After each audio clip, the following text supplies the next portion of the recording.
I know it's been a minute since I made one of these videos, and I battled with myself for a while on whether or not I actually wanted to make these videos expounding my thoughts and putting them out into the world.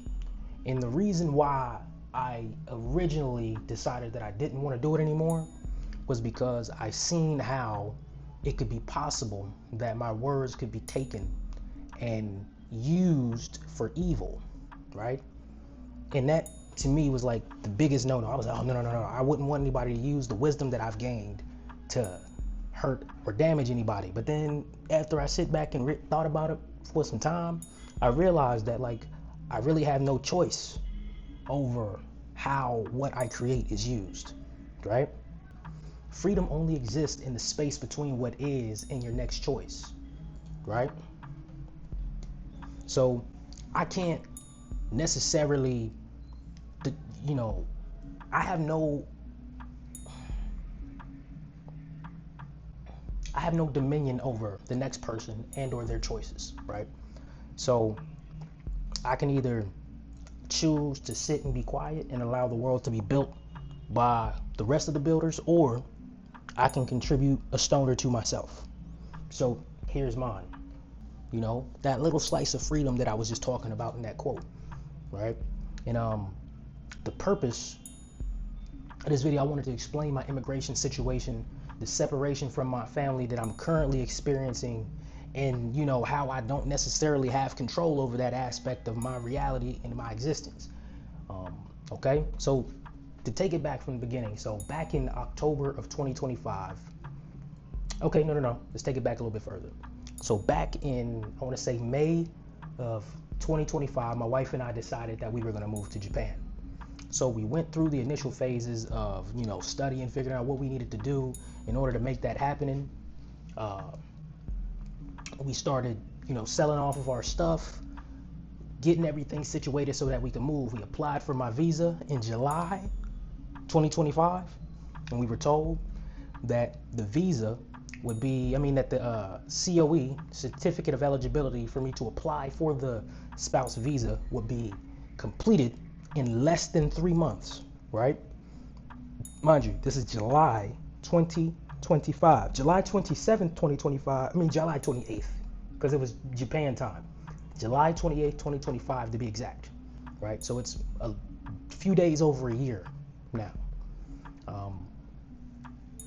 So we applied for it, and around, you know, our original plan was like, okay, so if it's gonna take 3 months, 3 months is on the long end. We planned our move for 3 months, and what the goal was from once we got to Japan, if we didn't have the COE, once it came, I would leave Japan, go to Guam, process the visa, and then fly back to Japan.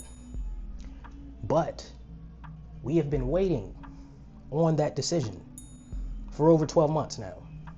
And on one hand, I could sit around and be all in a bunch, pissed off and, you know, fuming at the fucking mouth, which, you know, I have found myself doing that a few times over the past year. But the more I sit back and think about it, it's just like, this is part of the journey, right? This is part of life. Okay, let me bring it back. So I want to start with my foundational assumption about reality, right?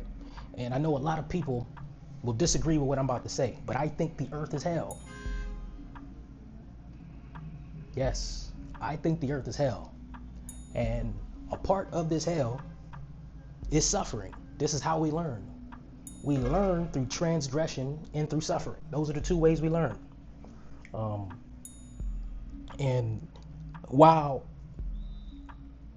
I would love to be with my family, there are certain things that God has, I don't even want to say it like that, because then it sounds like some freaky shit, right? So I'm 33 years old, and in my life, I've been through a lot. Growing up in the hood, escaping the hood, getting in the military, going through all the bullshit I went through in there, and then now, here I am on the other side of all those things, dealing with immigration. And then on the other side of immigration, once I do eventually end up getting, or if I end up getting the COE and then a proper visa to go to Japan, I'll be dealing with, you know, all of the nationalist racism that exists on the other side of that, you know, which I've already gotten a little taste of while I was there on visas. But, you know, I can't necessarily, you know, think about that too much. So for more than a year, a government process has determined whether I can live in the same country as my wife and my children. See, I done submitted documents, I can call, I can wait. I left Japan, you know, I've been out here going country to country on temporary permission, temporary permission visas, existing in Thailand, Philippines, and etc., waiting for these people to drop my COE, and month after month, it just does not come. So realistically, there's nothing I can do to force that decision. This situation is what it is, and truth be told, all I can do is exist within this choice of like what I got going on and what is.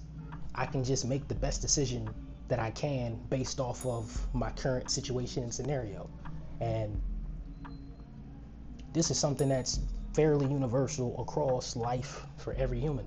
Every human that's alive right now is dealing with something, whether it be a health condition, monetary issues, relationship trouble, or the lack thereof of all those things, right? Everybody's got something going on, and while some things might seem insignificant to others, you know, to that individual, it's a real fucking problem. It's suffering.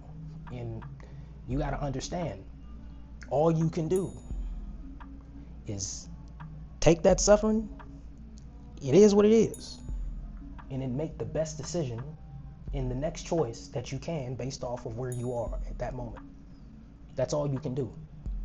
And with that, you gotta be content within your heart. You know what I'm saying? So, actually, next week, I'm gonna go back to Japan on a tourist visa. At least I'm gonna try to go see my daughters, because it's been a few months since I've gotten to spend some time with them. And yeah, I mean, it just is what it is. Suffering often comes from the collision between two different realities. There's the reality that is and the reality that you want. You know what I'm saying? And the key is, I think, it's just from my perspective, in my opinion, the key is to just, you have to really accept what is. A lot of people like to sugarcoat and put on their fucking foggy glasses and not look at life for what it is. And I think that's the worst thing you can do, because that's where depression comes from.